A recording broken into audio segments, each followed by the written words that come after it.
Okay, so welcome everyone.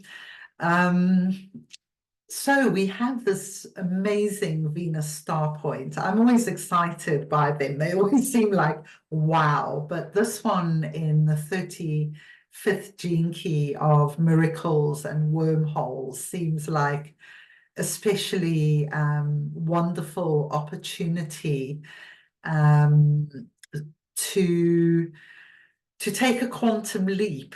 And I love quantum leaping. There's two gene keys associated with this kind of idea of finding shortcuts, the 35 and the 26. And the 26 is my purpose. So I do love a good shortcut.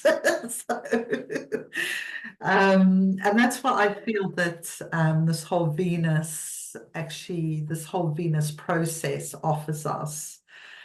Um, so this will be the fourth cycle that I've led, and well, I did it myself once, and then I've led three cycles through the Soul Tribe, the platform that some of us are on, but we're in my Zoom room, and and that's been really amazing working with groups of women going through this process and the power of Venus. I mean, I think to work with Venus it's almost like going straight to the most powerful guide, shaman, goddess you can have.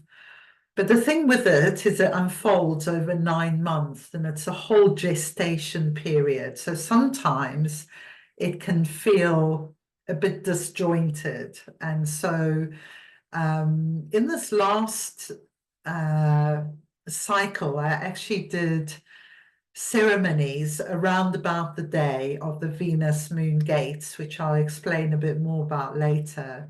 And I've written about them, which I'll share with you when it's complete. But it actually made it really more tangible, the different, like what was being released through these different gates, actually going and physically doing something myself and keeping a creative record of it. So that's something I'm going to recommend to us for this cycle, and then the opportunity for sharing that. So today is going to be quite a bit of me just giving you the information of what we're going to be doing. If you decide to join this spectacularly joyous journey that Venus offers us. But for most of the sessions, there's more opportunity to talk as well. So I'm going to go into exactly what will be on offer as well. Okay, so I'm going to be sharing my presentation that I've created.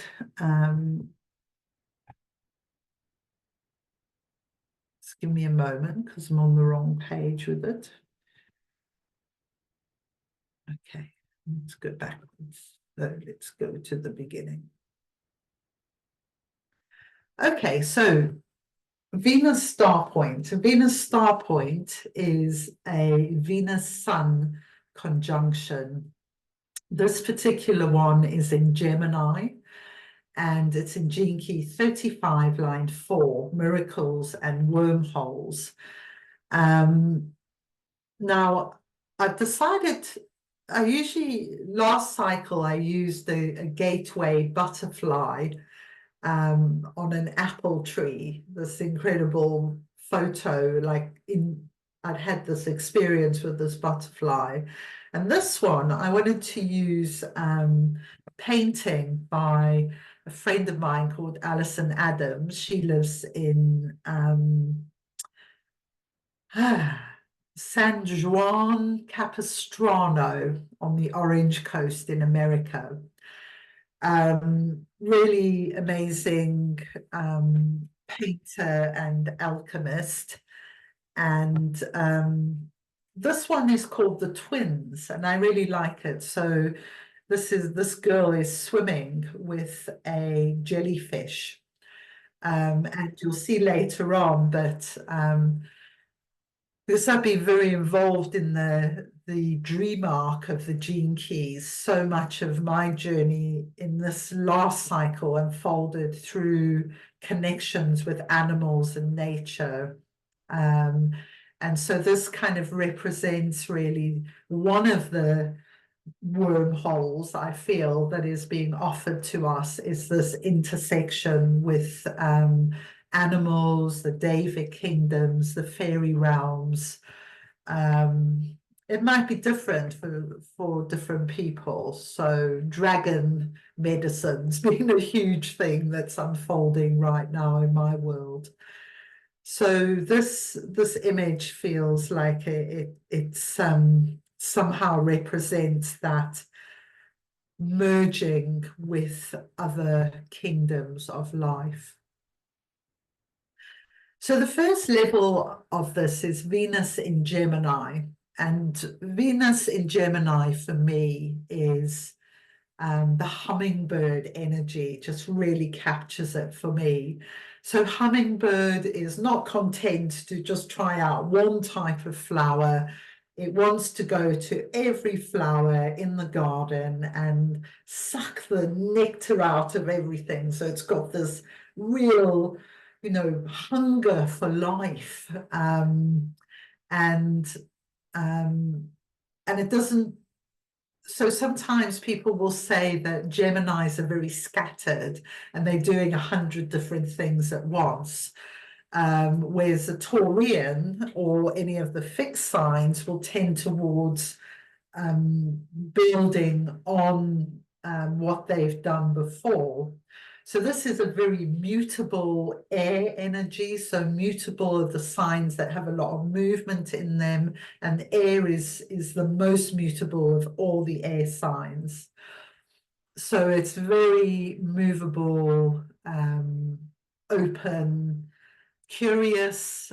It's all about the resolution of duality as well. So the symbol of Gemini is the two pillars of the temple. These pillars represent the masculine and feminine, and they Castor and Pollux, the stars of Gemini, represent the mortal and immortal selves.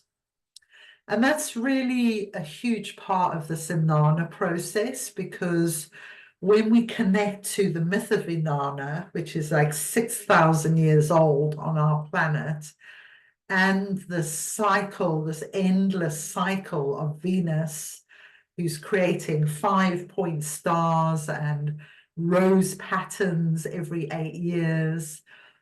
So we are connecting ourselves to an immortal energy, and it's the most powerful process I know, actually, this Venus process for getting in touch with your immortal self, and especially in the evening star ascending gates, which is what we're going into when Venus appears from the other side of the sun. She will rise as evening star. So Venus is also about learning, communicating, sacred geometries been coming through really strongly, connecting with other dimensions. I've already mentioned that, and the creative mind. So it's ruled by Mercury, Gemini. So what about Gene Key 35? I really recommend that you read it and listen to the audio by Richard Rudd if you're doing this process, because it really gives you a sense of the awesomeness of the 35. It's one of two that are single codons. So you have the 41, which is the start codon in our genetics, and the 35 is also a standalone codon. And And it's because of this, it almost, what Richard Rudd says about it, it invites galaxies to communicate with each other. It's like, whoa, you know, it is this thing about wormholes and miracles and quantum leaps that become possible. And he actually talks about the shadow of hunger, the search for connection and something outside yourself. It's so strong in this 35 because it is this actual standalone and it's really seeking something to pull in. Another wonderful thing for this particular Venus star point is the sun is the symbol of the 35. And now the sun stands directly between us and Venus in this Venus star point. So we have to go into the solar energy in order to touch the Venus energy, like now behind it. And in the Venus teachings, the solar logos is imprinting Venus with the new codes of the 35. And she will come round, and in 9 months' time, she will turn to face the earth. And this blueprinting will be received much more directly from us in next March, which will be what's called the inferior conjunction of the sun, when Venus is in front of the sun. So it is really like amazing. I had a really amazing thing happen this week as we finished this particular Inanna process, where I swam in a new part of the sea where I swim by this huge quartz that runs underneath the sea. And we call it the fairy road into the sea. And it's where the St. Michael dragon line in England, which is quite well known, comes through this part of the sea. But I'd never swum there because there's not really a safe place to get in off the rocks. But I was really determined and almost like I had to come right to the edge of the sea. And then I saw these golden steps going down. So I was able to climb into the sea quite safely and swim over to this fairy road of quartz. And we did it again yesterday. And it was just like, oh my God, this really is so like interdimensional.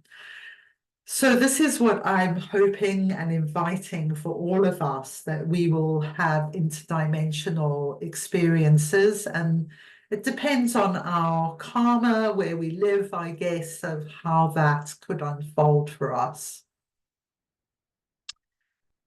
Okay, so let's talk about, this is my experience of these shadows. Somebody the other day who has this as their life work was talking about the shadow of hunger for food, which all of us will have experienced that. And what this shadow of hunger asks for is that we almost like go to the edge of being satiated and then stop. So we allow some space for something new or some emptiness, if you like. And I know I find that so hard. You know, I'm such a self-indulgent person, really, on the food level, and I like a nice glass of wine and different things like that. So I'm really interested in the shadow of hunger. But the hunger is also a good thing, because the hunger is what takes us on the adventure, the hunger for love or for connection. And one thing I've really realized this week I hunger for is, I grew up in South Africa, and the sound of the crickets and the frogs and the birds was really loud. And now I live in Britain, and it's not loud at all. And it kind of troubles me that I'm not hearing this incredible fertile sound of the earth. And that's something I hunger for, to hear like the whole earth in that cacophony of sound again. And I think that we would be in a really good place when we hear that and hear that all over the globe. And of course, there are places where that still happens. So the gift of adventure, I love adventure. I had life coaching some years ago, and after months of, I felt like I was being sucked down through a straw.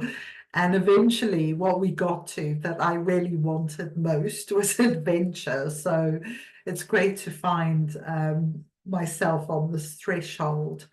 And I'm, I want us to invite you to each month when these Venus moon gates happen to design an adventure for yourself. And I've looked up what the dream arc birds are for each of these gates, which we'll get to in shortly, as a starting point. But really, you could do whatever you wanted to do. But just to really do something in the physical world and to create something from that, whether it's a journal or a piece of writing for other people, a poetry, a collage, a work of art. And then the city of boundlessness, and this connects with the city of the five, which is its programming partner, is timelessness. So it's this really breaking through out of dimensions. You know, this is the quantum leap, the boundlessness. Okay, so let's have a quick look at the chart. So the first big circle here I've surrounded, you can see the Venus Sun conjunction there. Let me open this a bit. At 14 degrees of Gemini. So this is Gene Key 35, line 4. If you superimpose human design, I Ching, the gene keys, this is the part of the zodiac, which is 35, line 4. What we also have today is a exact Jupiter Mercury conjunction in Gemini as well. So this is amazing because Mercury rules Gemini and Jupiter's this incredibly expansive planet. So you have this possibility of the expansion of consciousness and communication and the field of abundance. And also right at this spot is the goddess Sedna, the 9th planet, who has just moved from Taurus and Gene Key 8 into Gemini and Gene Key 20. So Sedna, Mercury, and Jupiter are all in Gene Key 20 today. And this moves from superficiality to self-assurance. And that's something I really relate to, this ascending cycle of Inanna as she gains her power as she rises through the gates and her authority. So this is a really wonderful thing. And we will be doing more on Sedna. I have already got classes and things on my YouTube channel about Sedna going into Gemini, but I'm sure we will be touching on it again.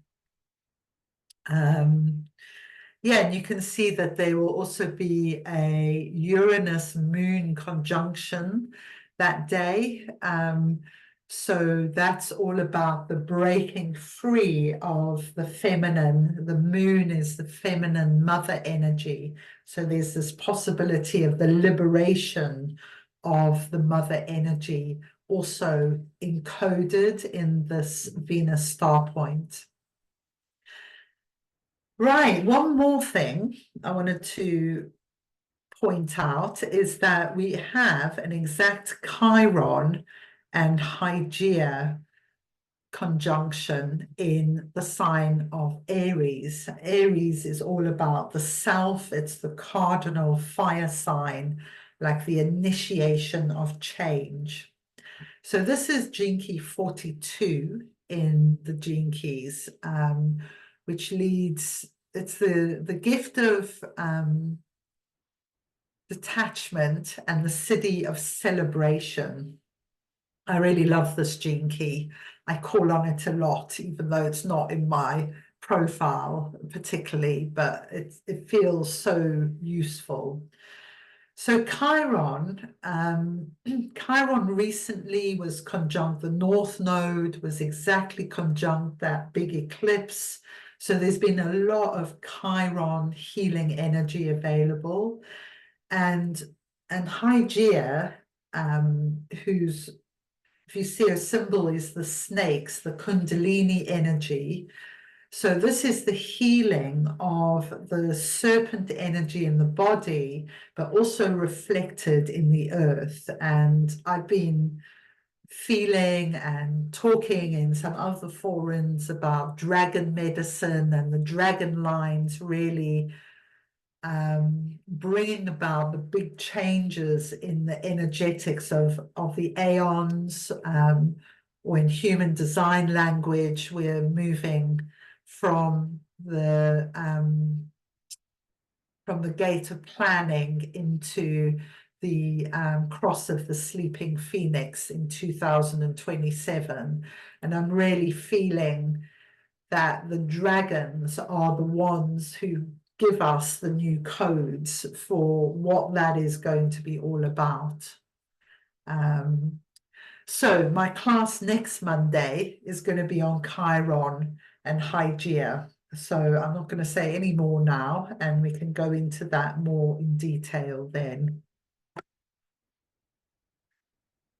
Okay.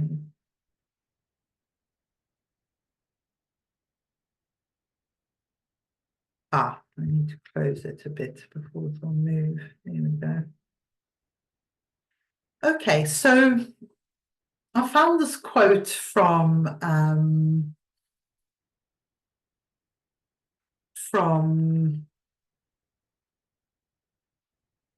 Carl Jung that I thought was really apt, because this is what this process with Inanna is all about. So the Swiss psychiatrist Carl Jung talked about how we become cut off from our true self through adapting to our culture, parents, and gender expectations. The evening star phase through the enduring myth of Inanna helps us to reclaim parts of ourselves that have become lost through meeting our dark sister, Ereshkigal. We experience this loss as depression, loss of energy, feeling oppressed and victimized, and illness. We may know that what we have lost through our harsh judgments and opinions about others. What qualities did your culture regard as unwanted in girls and boys? What stories and patterns are there in your ancestry about this?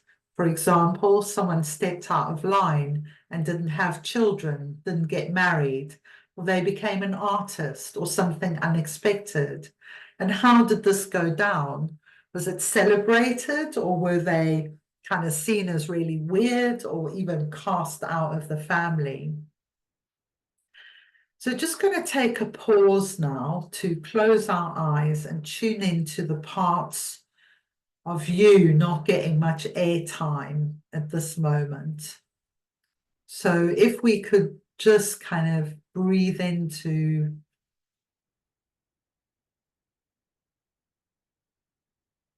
something in ourselves that is neglected, something maybe we want to do, but we keep putting off.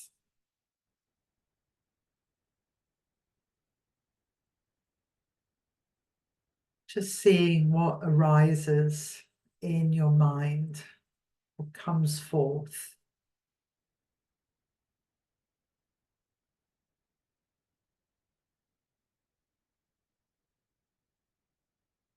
knowing that there might be other things too. And this process we're going through is all about gently welcoming, treading gently as well, because if parts of us have been repressed, sometimes there's good reasons for that, you know, might cause a lot of disruption. And so we want to kind of welcome them back in a way that is using our intelligence.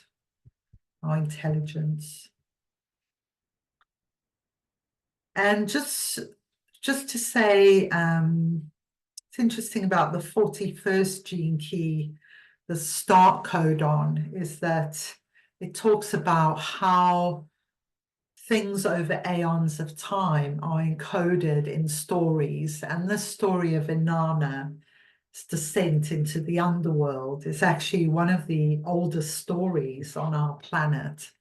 And when you engage with it, you can really feel the power of it. Okay, so I mentioned at the beginning that I want to introduce, and this is only if you want to, the dream arc into your journey. And you won't need to own the dream arc, because at the end of each of the astrology sessions, I will give you the information of the bird of each of the gene keys that we will be working with. So this is a snapshot of the gates that we will be going through. Oh, hang on. Okay, so the root gate, gate 7, now we're coming up from the underworld. This gate is on the 6th of August, 2024. These dates are at the top of the tribe in Soul Tribe, and if you sign on independently to do this, I will send you these dates. So the root chakra is the first gate. It's at 1 Virgo, and it's conjunct Mercury on the exact day it goes stationary. So that's like, wow. So Mercury has a lot to do with this cycle. That kind of Gemini. Mercury is actually also a ruler of Virgo. So it's got this very mercurial air, you know, the mind working its wonders, this whole cycle. And the first gene key we get to is gene key 59, line 2. So the dream arc adventure would be with Heron. Gate 6 will be on the 5th of September. And it'll be the sacral chakra. And this one is exactly conjunct Juno and the south node in gene key 18, line 5. And this will be a dream arc adventure with Hoopoe, one of my favorite birds that used to be in my garden as a child. So for just to say as well, for all of these, there will be an astrology session that precedes it on the Monday before, and then the invitation is for you to do something yourself on this day, and then there will be an opportunity for us to come together and share what happened on our adventure. Okay, so gate 5 is on the 5th of October. It's the solar plexus, 15 degrees Scorpio, and it's in a grand water trine with Mars in Cancer and Saturn in Pisces. And it's gene key 1, line 3, and the dream arc bird is the cockerel. The birds represent the upper level and a vision of the future, which feels very like Gemini and air to me. That's why I've chosen to use the birds. The gate, oh, I've got those the wrong way around. But gate 5 will be 4th of November, heart chakra at 21 degrees Sagittarius, conjunct Pallas Athena. And this is Gene Key 26, line 6. And our dream arc adventure will be with Merlin, which is a kind of falcon. If you don't know what the conjunctions mean, don't worry, because that will all be explained at the time that we reach those. And for those of you who know astrology, you can get all excited about it ahead of time. So the 4th of December is gate 3. This is the throat chakra, 27 Capricorn, conjunct Ceres and Pluto in Gene Key 30, line 4. And the dream arc adventure is the bird of paradise. And then the 3rd of January will be gate 2, the Ajna chakra at 0 degrees Pisces. And this is when Venus is furthest away from the sun, and it's Gene Key 55, line 1, and it's a dream arc adventure with Albatross. Gate 1, which is the crown chakra, so this will be the final kind of gate for the cycle, is 28 Pisces conjunct Neptune and the North Node, and it's Gene Key 36, line 6, which is the dream arc adventure with Nuthatch. Venus will begin a 40-day retrograde conjunct the Moon on the 2nd of March, and we usually do a 40-day, I will lead a 40-day meditation, the daily meditation, to coincide with the Venus retrograde, to really go into what the retrograde is moving. And then we will hit the Venus star point on the 23rd of March, this one, the inferior, which will be in front of the sun at 2 Aries. And this is Gene Key 25, line 5. Which is where Neptune is at the moment. So we're already being really activated into the 25 of universal love. And that's the dream arc adventure with Flamingo. Okay, so the Venus Journey astrology sessions will begin in August at that first gate. There'll be monthly sessions on Mondays where we will talk about the astrology, the asteroids, and the gene keys, and I will give you the information about the dream arc bird. To do a dream arc or a ritual of your own on the date, and then there'll be monthly sharing session of the medicine of our contemplation and adventures. And these are really healing, because when we hear each other's stories, that's actually when a lot of the healing for this can take place. Alongside it, there will be a free introductory session on this. I'm doing a course with Bella from Unlock Your Design called Dancing with the Dark Goddess. And that will kind of help with this integration of the shadow self energies. Okay, so I think that's everything. Yes, it is. So stop the share. What time are we at? Okay, so we have 25 minutes left. Does anyone have any questions, first of all, about the Venus cycle or anything I've said there?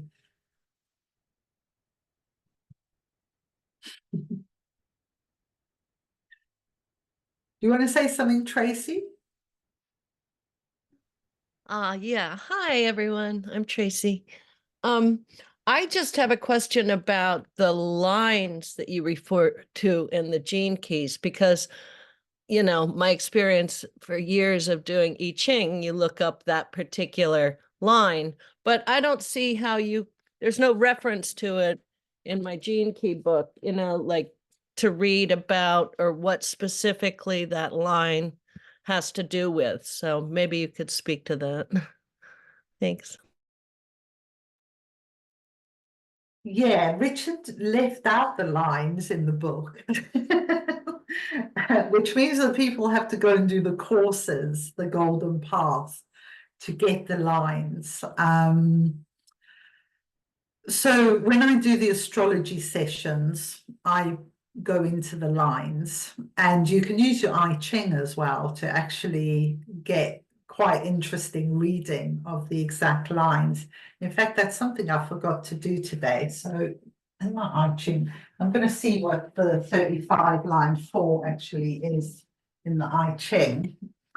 But broadly speaking, the line 1 is the first day of the sun's transit through the zodiac of that gene key. And the line 1 begins at the root chakra, line 2, the sacral, line 3, the solar plexus, line 4, the heart, 5, the throat, and 6, the ajna. And they connect to different things. So the line 1 is very self-orientated I. And by the time you get to the heart, it's very much of a networking kind of energy. The 5th line is the collective, and the 6th line kind of connects to the whole matrix of life. So the lines are really important, and they do say different things. So let's have a look at what line 4 is for the I Ching. This is funny. Advancing like a long-tailed rodent. Constancy, danger. The rodent advances in an opportunistic way by taking what it needs and hiding it away in its own little pile, scurrying from one grain to the next. Although it constantly scuttles around the perimeter of the pile,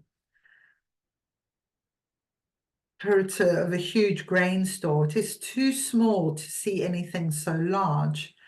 It represents a myopic mentality without greater purpose, always feeling threatened and exposed, and motivated primarily by the fear of loss. So if we take this I Ching of what the healing is going to bring, it's this fear of always feeling threatened and exposed and motivated primarily by the fear of loss. So that's what we're rising out of in this very specific energy. In its own way, the rodent advances and prospers. There might be times when it is better to advance like a rodent on a small, manageable scale than not to advance at all. There must be an end to this, though. To persist in such small-scale thinking is dangerous. I think that's a really important key. To persist in such small-scale thinking is dangerous. If we think of that city of boundlessness and adventure, is taking us beyond what we're usually comfortable with. It's stretching us out. I really feel that in this, this Venus star point. Fearful motivation and limited perspective will undermine you and warp your tactics. The smaller you act, the smaller you become. So I think that's so true. Yeah, definitely. So what I would take from that, and anyone else can comment too, is the need to step out in that adventure beyond what we normally know, beyond what is our comfort zone, and push ourselves, you know, push the boat out, as they say, and see where, even sail beyond seeing the shore. That's the boundlessness, isn't it? Yeah. Well, did you say that was line 5? Line 4. Oh, 4, which is the heart? Yeah. Okay.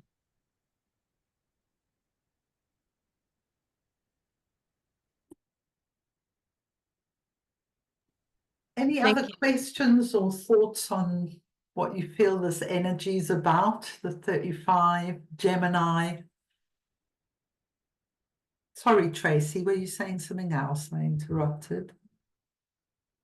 No, I just said thanks for that clarification. And Okay.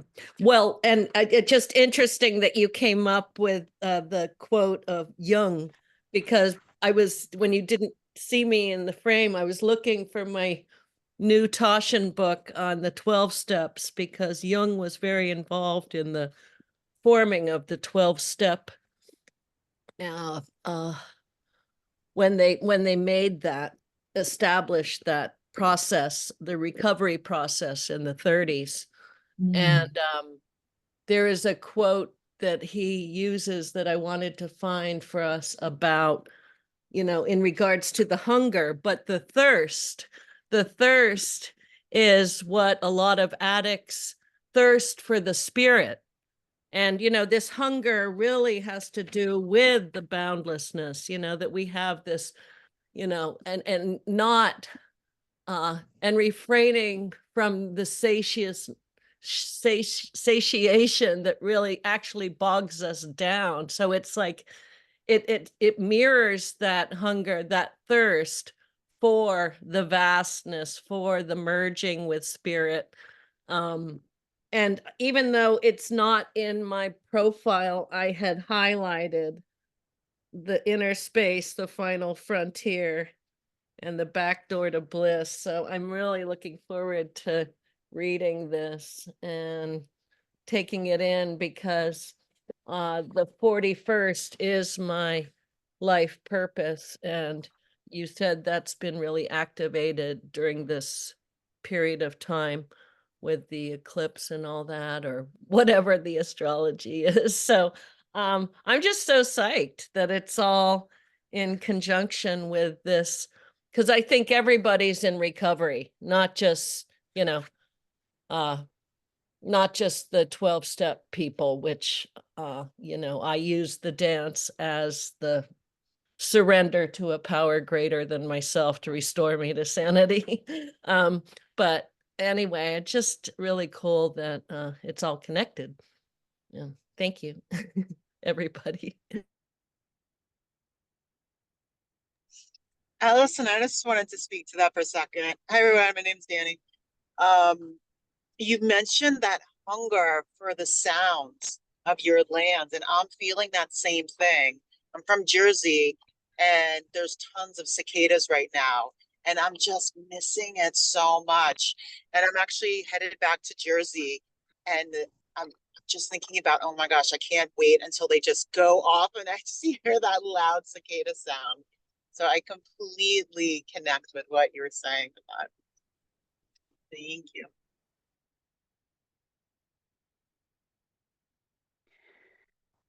Hi, I wanted to add, I was thinking about the 35 being at the death of Inanna, and all that we've been walking collectively and individually, and having that wormhole in the darkness and finding a new possibility and light within it. And I even pulled a card this month that was a theme for this month for me, of finding, it's like that darkness, the great mother, the void, the darkness, and you go into it, and you have the light of the masculine who's trying to understand the feminine. And it's like we're going deeper into another part of who we are, and bringing light into it. And we got this wormhole to pull that all up. And I just love that.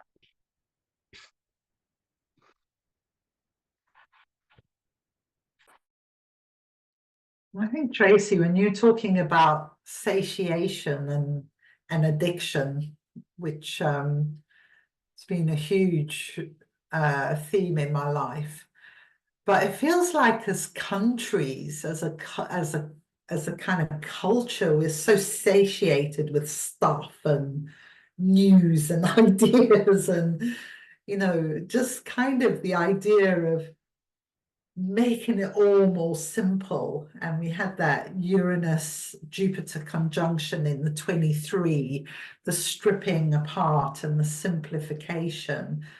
And when I feel into the Gemini, even though Gemini can be into so many things, it does feel like there's this kind of crystalline clearness, clarity about the energy that's coming in, and that, yeah, and that just keeping stuffing ourselves with too much actually stops us feeling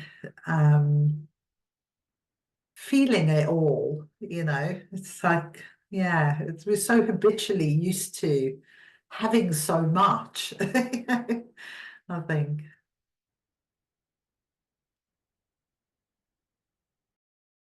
Yeah, Anthony and I did a 5-day water fast about a week and a half ago, and spent a whole week coming off of it with just juice and fermented seaweed and vegetable and stuff like that. And that very week was when all the leaves on the trees came out, and just like, you know, everything is so alive and fresh and lovely, and the sounds of the frogs, and, you know, it was just like I was satiated on the emptiness of just the being on earth in silence, and with my senses of smell and sight and the delight of the green. And you know, it just but that's so oxymoronic to the message that, you know, we've got to do,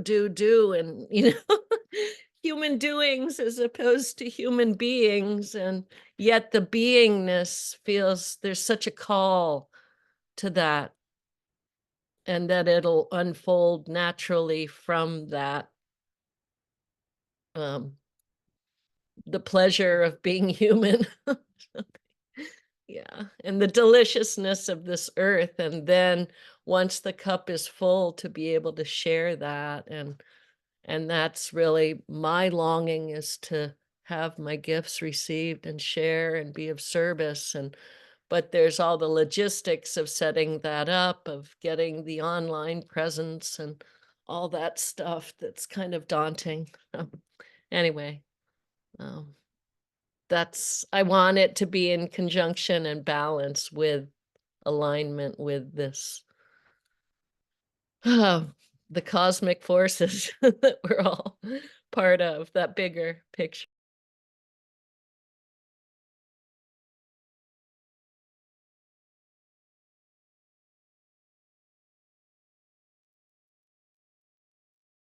Can I add something? Hi, hi everybody. Sorry, I was late. Couldn't be here before. The 35 is my vocation. That is my design Mars. I've been contemplating this a lot, and the first thing I thought about hunger is, yes, it's a shadow for us human beings, but it's also something very natural too. It's something we feel in our body. When we have a body, we need to eat right now, at least. We cannot just feed with light and energy at this point. And same as the 41, which shadow is fantasy.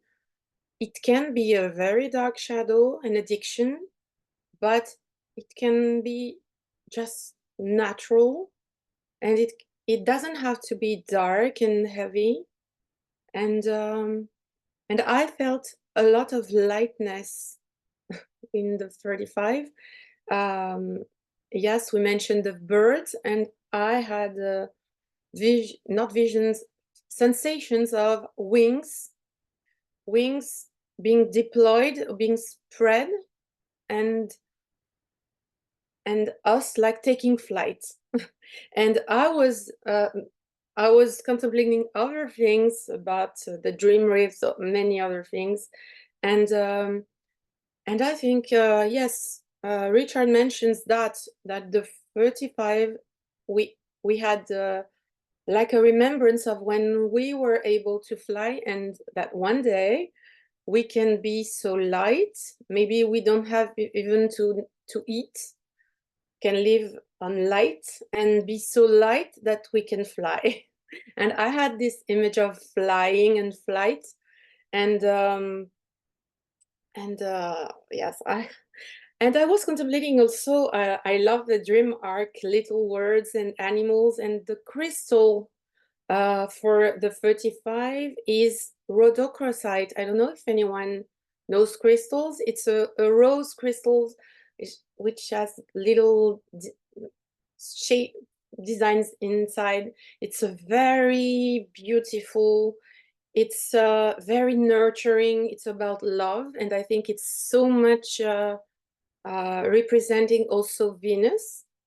And I love also the fear key, which is, it doesn't have any fear note to me, but the grasshopper, which is jumping, jumping, jumping, and it's exactly kind of crazy Gemini jumping all over the place.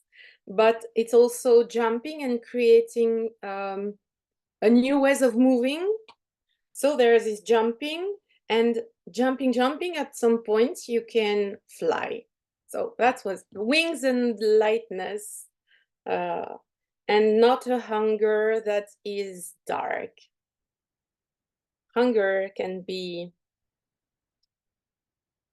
delightful at some point, can be changed and transmuted. So that was. Oh yes, I saw the last thing. The bird is the quetzal. I don't know if we mentioned the quetzal, and I was thinking the quetzal is exactly the beginning of Quetzalcoatl, which I mentioned the other day, and who is the Mayan god, but the feathered serpent. And I have all these images of serpents. So yes, we mentioned that, but here too, it's a bird, but same as the Scorpio energy. It can be a Scorpio and then an eagle and a firebird or a phoenix. And same here, there is this image of rising up from the earth and taking flight. That's thank you.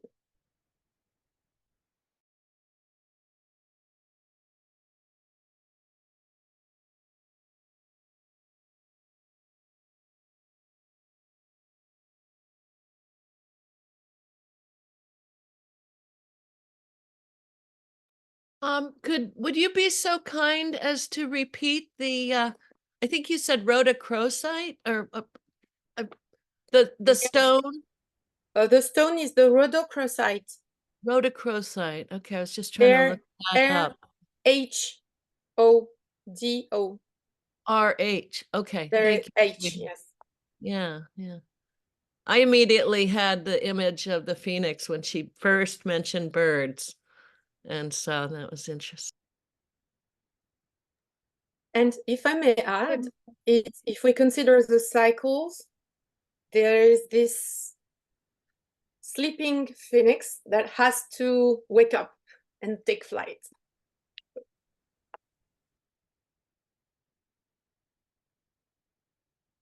I wanted to add that the Quetzal, so we're in 35 right now, correct? And the Quetzal is the gene arc,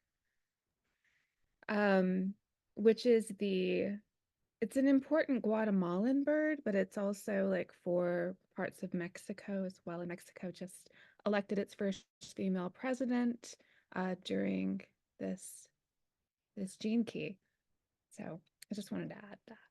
I've been following it since I was in Baja for the past, I just got back a few days ago, and I was absolutely astounded at the amount of women running for president. There were 3 that I could count, and yeah, and the top 2, so the one that came in second was also a woman.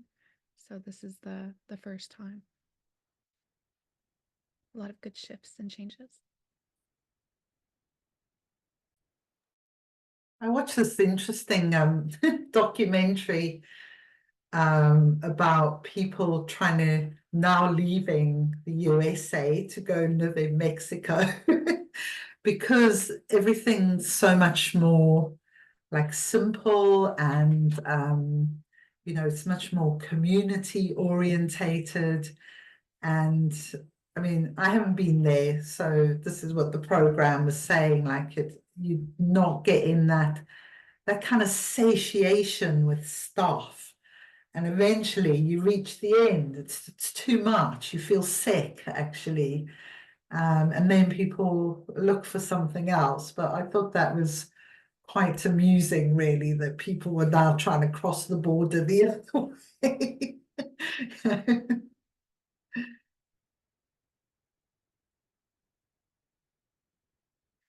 Right, well, we've got a couple of minutes left, so if anyone has anything else burning to say, and then Danny does a class on Soul Tribe called Body Talk, which I love to go to. It's really lovely. So you're welcome, if you're on the Soul Tribe, to pop over onto that on the live feed. Yeah, so anything else burning to say? Well, thank you all for coming, and I hope you'll sign up for the whole process. If you have any problems with the systems, which there might be a problem with, I saw your message, Tracy, so I'll get back to you on that. But yeah, it'd be lovely to have you on this journey together and to explore Venus more and the healing that she's going to bring us and our wish desires that she will fulfill in strange and wonderful ways. Okay. Oh, bye, everyone. See you soon.